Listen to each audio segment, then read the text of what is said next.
নমস্কার, আমি SLST verified group থেকে বলছি। আমি আপনাদের মতনই একজন ফ্রেশার্স। আমার বলার বক্তব্য হলো যে আমাদের যে গ্রুপটা আছে, সেই গ্রুপে এখন একটা সহযোগিতা প্রয়োজন। কি? না, প্রথম কথা, সমস্ত ফ্রেশার্সদের কথা ভেবে আমরা যে পদক্ষেপে এগিয়েছি, যে পদক্ষেপ নিয়েছি, সেটা হচ্ছে সুপ্রিম কোর্টে আমরা কেস ফাইল করেছি। কি কেস?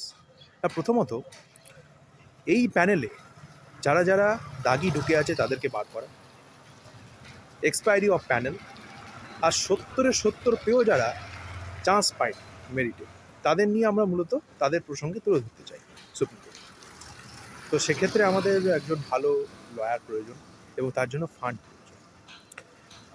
আমরা গ্রুপে প্রত্যেক দিন কিন্তু টাকার হিসাব দিই, যে কত টাকা ঢুকছে, কত টাকা কোথায় কোন বরাদ্দে খরচ হচ্ছে, সব কিছু দিই। আর যা জানতে চাওয়া হয় তার কিন্তু আমরা পুরোপুরি আপডেট আমাদের যতটুকু সম্ভব আপনাদের দিই, প্রায় সবটাই দিই বলতে গেলে, এবং সমস্ত কিছু কিন্তু খোলাখুলি আমরা আলোচনা করি। এখন আপনাদের প্রত্যেকের কাছে একটা আমরা সহযোগিতা চাইছি যে আপনারা বেশি করে ফান্ড দিন, আমাদের সহযোগিতা করুন, কারণ এটা একটা গোল্ডেন অপরচুনিটি।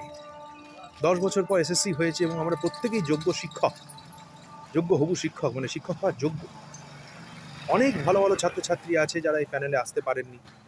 যদি একবার এই প্যানেল সলভ করে দেওয়া যায়, তাহলে অনেক যোগ্য হবু শিক্ষক শিক্ষার্থী কিন্তু এই প্যানেলে আসতে, এবং তারা সুযোগ পাবে ইন্টারভিউ দিয়ে চাকরিটা পাওয়া, এবং পুরোপুরি ফ্রেশ রিক্রুটমেন্ট।